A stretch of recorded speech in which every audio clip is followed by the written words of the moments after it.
అదే RTV app వార్తల్ని క్షణాల్లో చదివే అవకాశం ఉంటుంది. ఒక న్యూస్ పేపర్, ఒక టెలివిజన్ ఛానల్ మీ చేతుల్లో ఎప్పుడూ ఉంటాయి.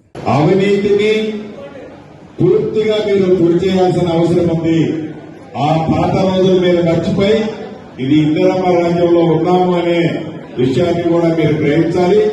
అతి కొద్ది రోజుల్లో అంటే ఈ నెల 11వ తారీఖు నాడు గౌరవ ముఖ్యమంత్రి గారి చేతుల మీదుగా ఇందాక చెల్లెమ్మ చెప్పినట్లు 6 గ్యారంటీల్లో 4 గ్యారంటీలు ఇచ్చాం. 5వ గ్యారంటీని కూడా భద్రాచలం రాములు వారి సన్నిధిలో ఇందిరమ్మ ఇల్లు కార్యక్రమాన్ని కూడా ఇవ్వబోతున్నాం. చెల్లెమ్మ అడిగినట్లు తప్పకుండా నా పుట్టిన నియోజకవర్గం ఇది.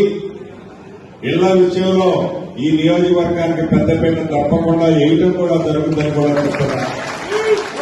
అంతేకాదు ఏదైతే ఈ రాష్ట్ర ప్రభుత్వం చెప్పిందో ఇందిరమ్మ రాజ్యం వచ్చిన మొదటి సంవత్సరంలోనే 2 లక్షల ఉద్యోగాలని, ఇందాక మీ దగ్గర వివరాలు ఫుల్ లో మీకు టీం ఉందా, స్టాఫ్ ఉందా అని అడిగిన ఉద్దేశం ఎక్కడైతే ఏ సెక్టార్లోనైతే తక్కువ ఉన్నారో టీఎస్పీఎస్సీ ద్వారా చాలా పారదర్శకంగా రిక్రూట్మెంట్ ను కూడా ఈ ప్రభుత్వం యుద్ధ ప్రాతిపదిక మీద చేపట్టింది. స్టాఫ్ ని ఫిల్ చేసుకుంటది. 2 లక్షల ఉద్యోగాలు ఖాళీగా ఏవైతే ఉన్నాయో గడిచిన 75 రోజుల్లోనే ఈ రోజు ఇచ్చే వాటితో కలిపి సుమారుగా 25,200 ఉద్యోగాలు ఇచ్చాం. ఈ రోజు వాటితో కలిపి మెగా డిఎస్సీని కూడా ప్రకటించాం. 11,062 ఉద్యోగాలు. ఇందాక ఏదైతే డిఈఓ గారు మిగతా వాళ్ళు ఎక్కడైతే షార్ట్ ఫాల్ ఉన్నాయన్నారో ఈ ఎన్నికల కోడ్ అయ్యే లోపే మెగా డిఎస్సీ ద్వారా 11,062 ఉద్యోగాలు కూడా నింపబోతున్నాం.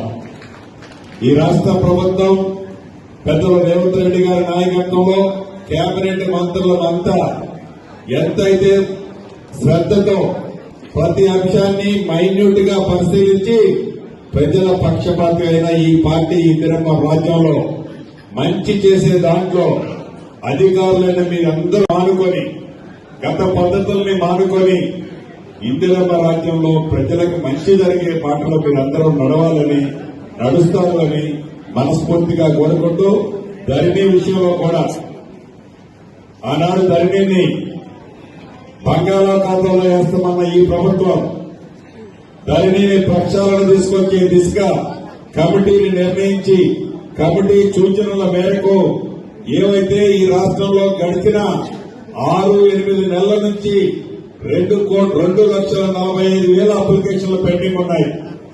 వాటిని యుద్ధ ప్రాతిపదిక మీద పరిష్కరించాలని చిత్తశుద్దితో కమిటీని వేసి కమిటీ ఇచ్చిన సూచనల్లో మంచి సూచనల ప్రకారం వాటిని పరిష్కరిస్తుంది ఈ ప్రభుత్వం.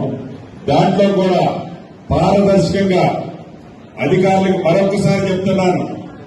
ఎందుకు నేను ఇది నా చేతిలో నుంచి పక్క టేబుల్ మీద నెట్టేయాలని డిస్పోజల్ చేయడం కాకుండా న్యాయమైన వాటిని పరిష్కరించి వాటన్నింటినీ కూడా చిత్తశుద్దితో మీరు పనిచేసి వాటిని పరిష్కరించాలని మరొకసారి మనస్ఫూర్తిగా కోరుకుంటూ ఈ కార్యక్రమంలో పాల్గొన్న ప్రతి ఒక్కరికి మనస్ఫూర్తిగా కృతజ్ఞతలు తెలుపుతూ సెలవు తీసుకుంటున్నాను. Thank you very much. మరిన్ని వీడియోస్ కోసం ఛానల్ ని సబ్స్క్రైబ్ చేయండి. లేటెస్ట్ అప్డేట్స్ కోసం వాట్సాప్ ఛానల్ ని ఫాలో చేయండి.